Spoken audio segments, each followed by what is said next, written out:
Donc, résumé du chapitre 6 du livre de Daniel, le livre prophétique pour nous aujourd'hui. D'ailleurs, dans les livres prophétiques, Daniel se trouve le premier, deuxième, troisième et le quatrième livre dans l'Ancien Testament. Le chapitre 6 est une histoire un peu qui remet une histoire qu'on a déjà vue, une histoire assez étonnante d'un miracle qui se passe, qu'on prend des gens. Il y avait le chapitre, je pense c'était 3, où on avait envoyé les amis de Daniel dans le feu, dans une fournaise ardente, et ils ont pu en ressortir indemnes sans aucune brûlure. Et on a au chapitre 6 un écho de cette histoire-là. On va jeter Daniel dans une fosse de lions, et Daniel ne se fera pas manger. Ça va être assez étonnant, un miracle qui s'est passé. Donc, au fait, le livre de Daniel répète une histoire semblable au chapitre 3 avec les amis de Daniel dans la fournaise ardente. Donc, quand une histoire est répétée dans la Bible, il est important que Dieu veut nous donner des informations et il veut que cette information-là est reconnue comme étant certaine, importante, et c'est pour ça qu'il la répète. Donc, le livre de Daniel au chapitre 6 va donner des éléments encore plus intéressants en rapport avec ce qui s'est passé au chapitre 3, dans la fosse aux lions, dans la fournaise ardente. Donc, la fosse aux lions va apporter des éléments beaucoup plus intéressants qui, pour aujourd'hui, ont des révélations pour nous aujourd'hui en rapport avec les derniers temps. On va lire donc verset par verset pour y mettre l'explication. Mais avant, on va s'introduire par un texte pour mettre l'importance des prophéties. On va lire dans l'Apocalypse, chapitre 2, le verset 10. Jésus, par Jean, dit « Ne crains pas ce que tu vas souffrir. Voici, le diable jettera quelques-uns de vous en prison afin que vous soyez éprouvés. Et vous aurez une tribulation de 10 jours. » 10, c'est un sens symbolique qui veut dire une tribulation forte et complète. « Sois fidèle jusqu'à la mort et je te donnerai la couronne de vie. » C'est Jésus qui parle à son Église de la fin. Et il lui dit qu'il va avoir des persécutions difficiles et qu'il faut tenir le coup jusqu'à la mort. C'est-à-dire, tu vas y aller même si tu vois la mort au bout de toi. C'est ce qui va arriver à Daniel dans son histoire. Alors, débutons le livre de Daniel, chapitre 6 et le verset 1. Je vais vous mettre à l'écran. Donc, c'est important pour Myriam. À l'écran, ce qui est en blanc, c'est ce qui est dans la Bible. Ce qui est en jaune, c'est un commentaire que j'y apporte. Et je l'écris à l'intérieur du texte. Ça commence comme ça, Darius. Darius est un régent de Cyrus. Donc, les Babylones se sont fait vaincre par des rois, Mèdes et Perses. Darius est un roi et Cyrus est l'autre roi. Les deux ensemble ont conquis Babylone. Donc, c'est le régent de Cyrus après 3 ans après la prise de Babylone. Donc, Darius, c'est lui qui est au pouvoir dans la ville de Babylone.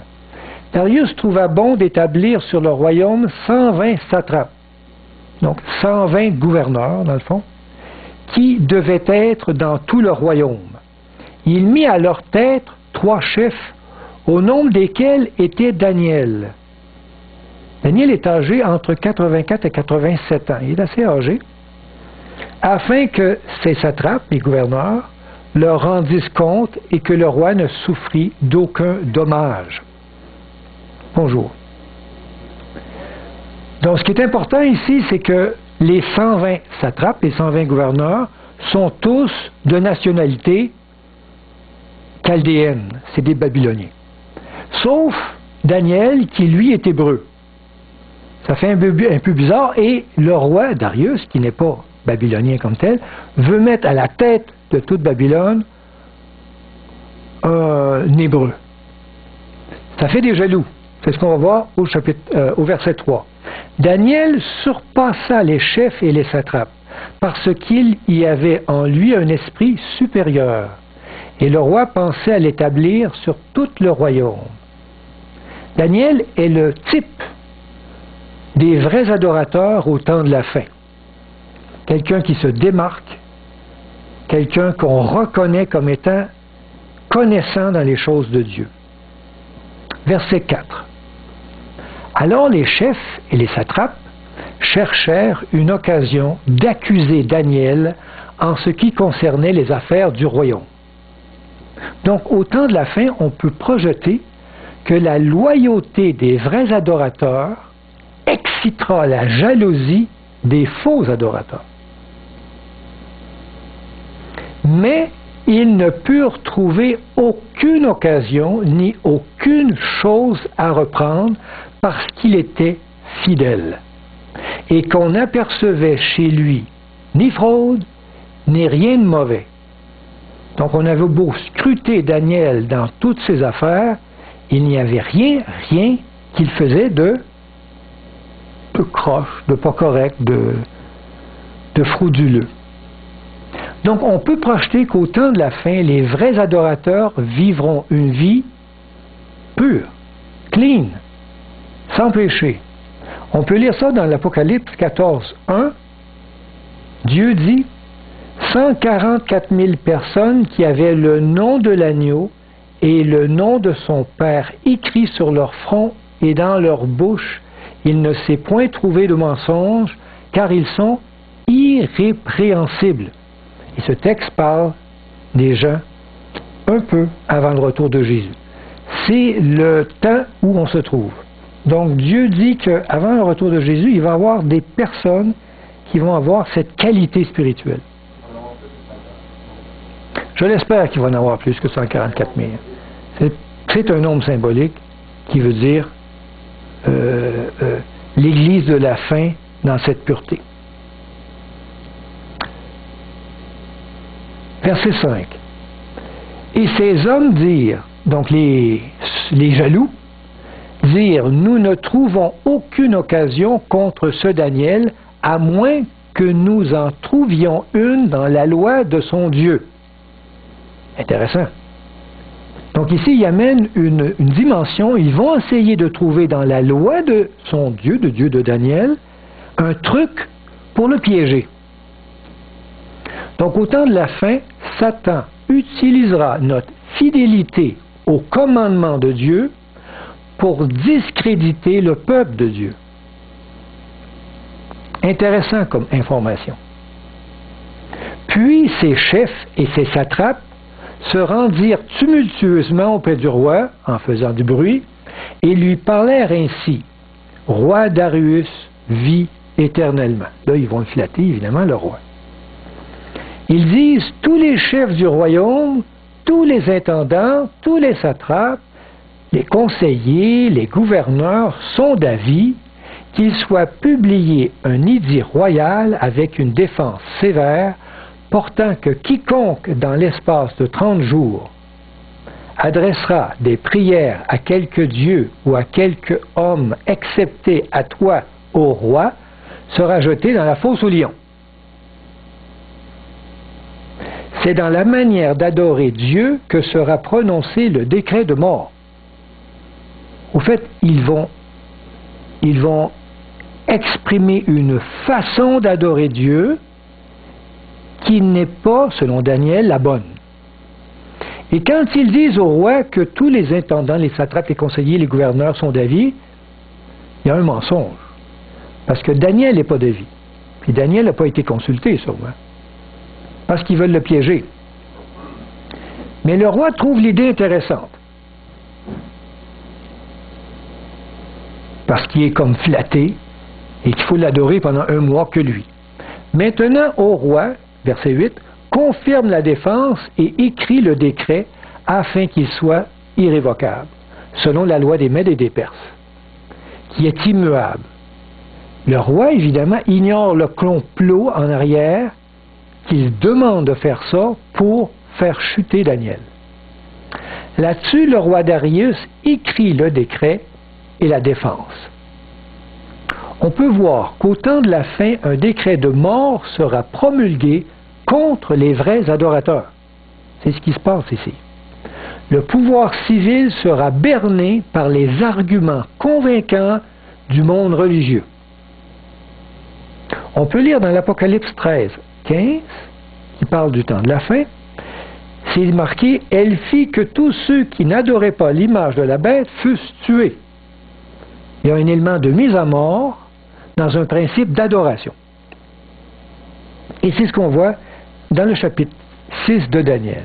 Verset 10. Lorsque Daniel sut que le décret était écrit, il se retira dans sa maison où les fenêtres de sa chambre supérieure étaient ouvertes. Il se retire, la fenêtre ouverte.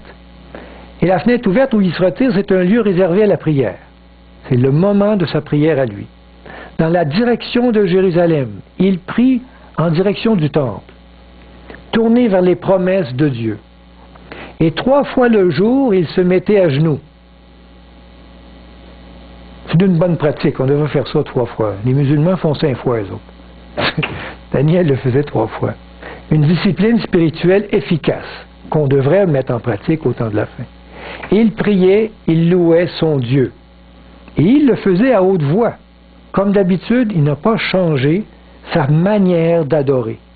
Même s'il était conscient que s'il faisait cela comme ça, il allait pouvoir être jeté dans la fosse aux lions. C'est marqué comme il le faisait auparavant. Daniel ne se cache pas et ne change pas d'adoration. Pas du tout. Au temps de la fin, les vrais chrétiens ne cacheront pas l'expression de leur vraie adoration en rapport aux 5 jours du sabbat, par exemple. Ce qui est intéressant ici de voir, c'est que Daniel pourrait très bien faire un petit changement dans sa manière d'adorer, comme par exemple se retenir pendant 1 mois, ou le faire sa prière dans sa tête pendant 1 mois, ou prier mais pas devant la fenêtre devant tout le monde qui l'entend, faire ça un peu plus discrètement, et il pourrait comme ça ne pas être sous la sentence de mort.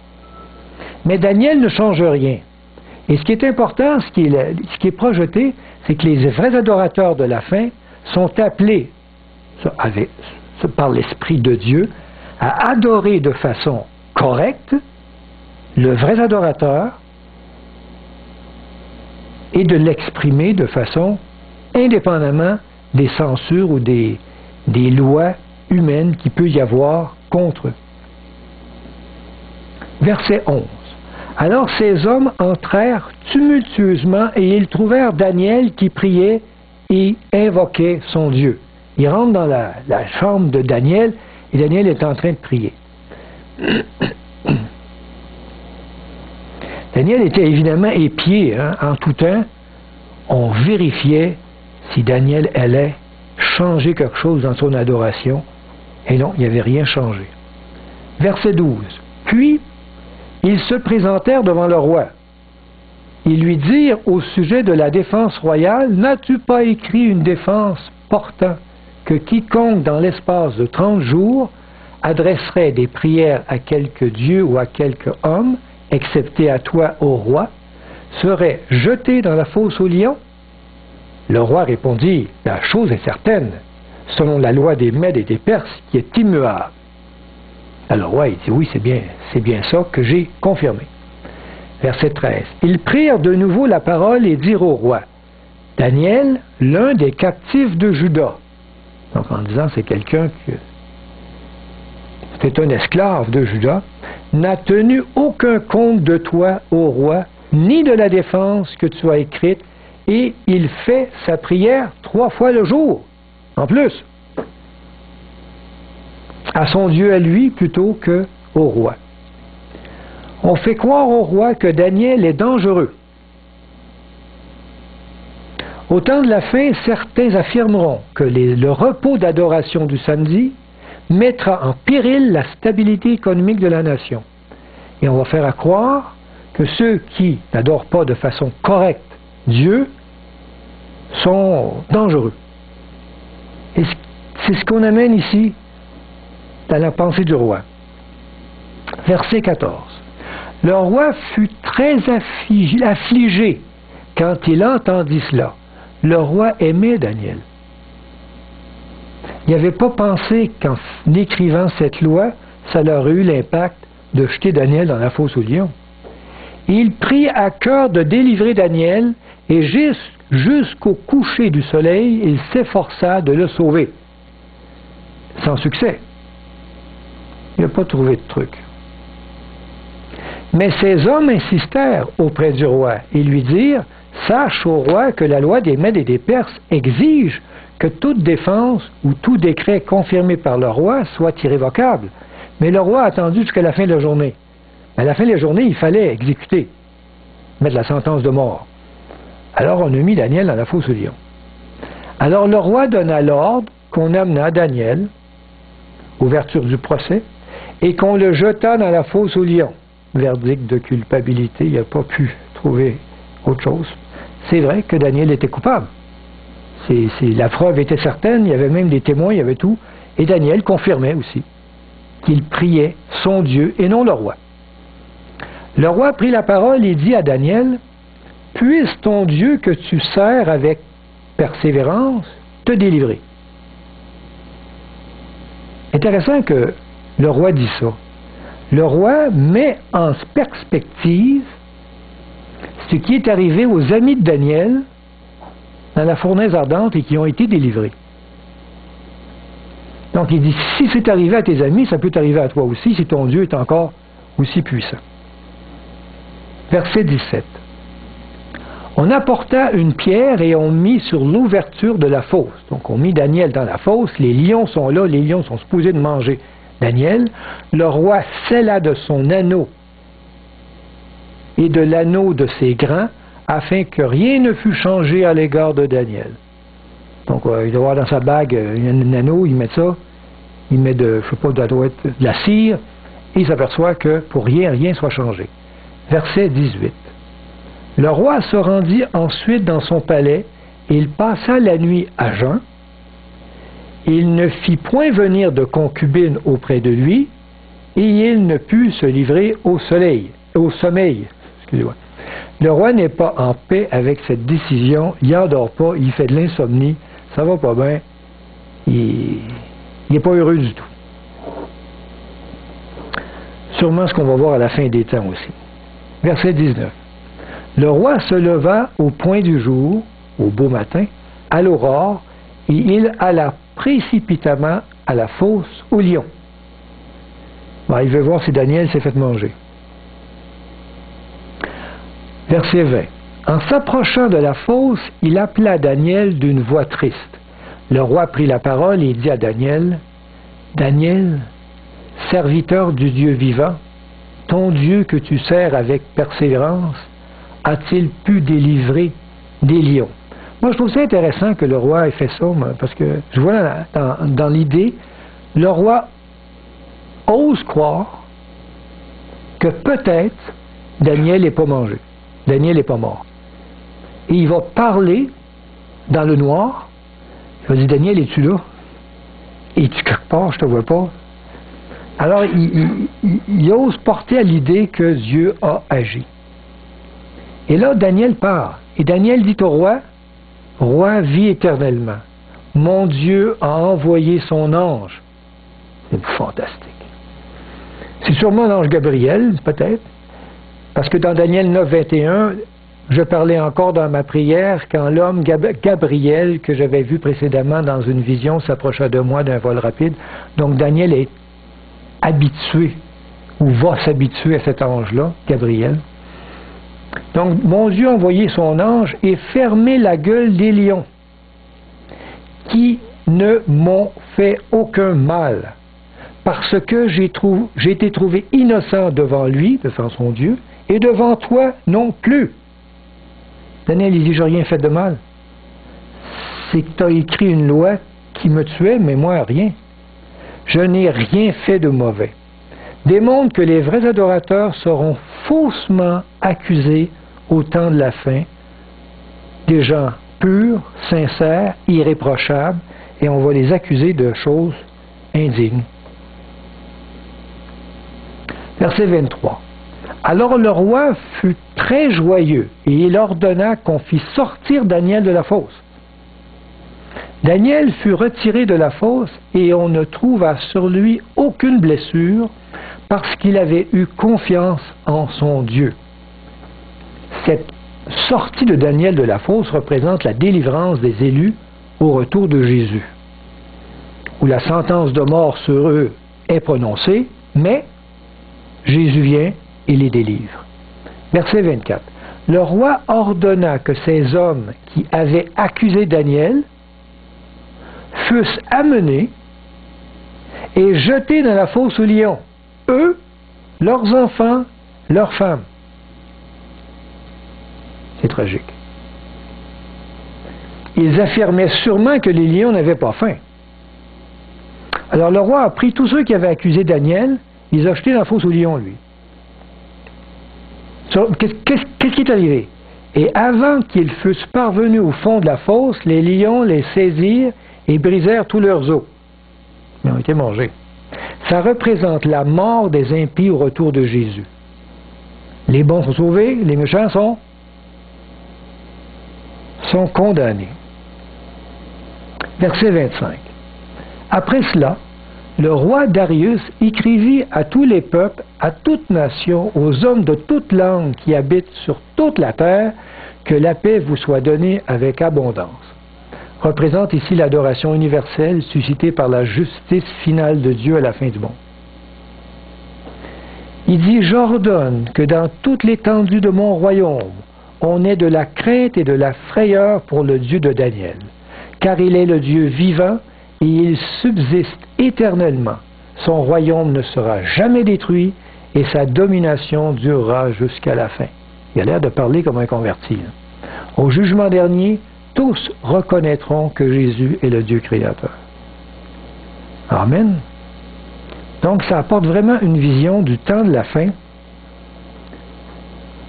Le verset 27, c'est lui qui délivre et qui sauve, qui opère des signes et des prodigues dans les cieux et sur la terre. C'est lui qui a délivré Daniel de la puissance des lions. Daniel prospéra sous le règne de Darius et sous le règne de Cyrus de Perse. Donc ça représente la récompense future des vrais adorateurs, la vie éternelle dans le paradis, on prospère, on est heureux, et ainsi de suite. C'est le bonheur, c'est le paradis terrestre. Ça termine le chapitre 6. Donc le chapitre 6 met une emphase sur une adoration qui est très exprimée, et le monde vont utiliser ce type d'adoration pour accuser les vrais adorateurs et décréter une loi de mort contre eux, pour qu'on les trouve hors la loi. Ce qui est tragique, c'est que dans cette histoire, Daniel n'est pas... il n'arrive pas un miracle, puis les méchants meurent tout de suite, ou il n'arrive pas quelque chose d'extraordinaire, puis pas du tout. On prend Daniel et on le descend dans la fosse aux lions. Et il descend dans la noirceur, dans le noir, et Daniel ne sait pas encore s'il va mourir ou pas, si les lions vont sauter dessus. Il prie son Dieu, puis il attend la suite. C'est comme si à la fin des temps, il n'y aura pas de chose extraordinaire qui va arriver.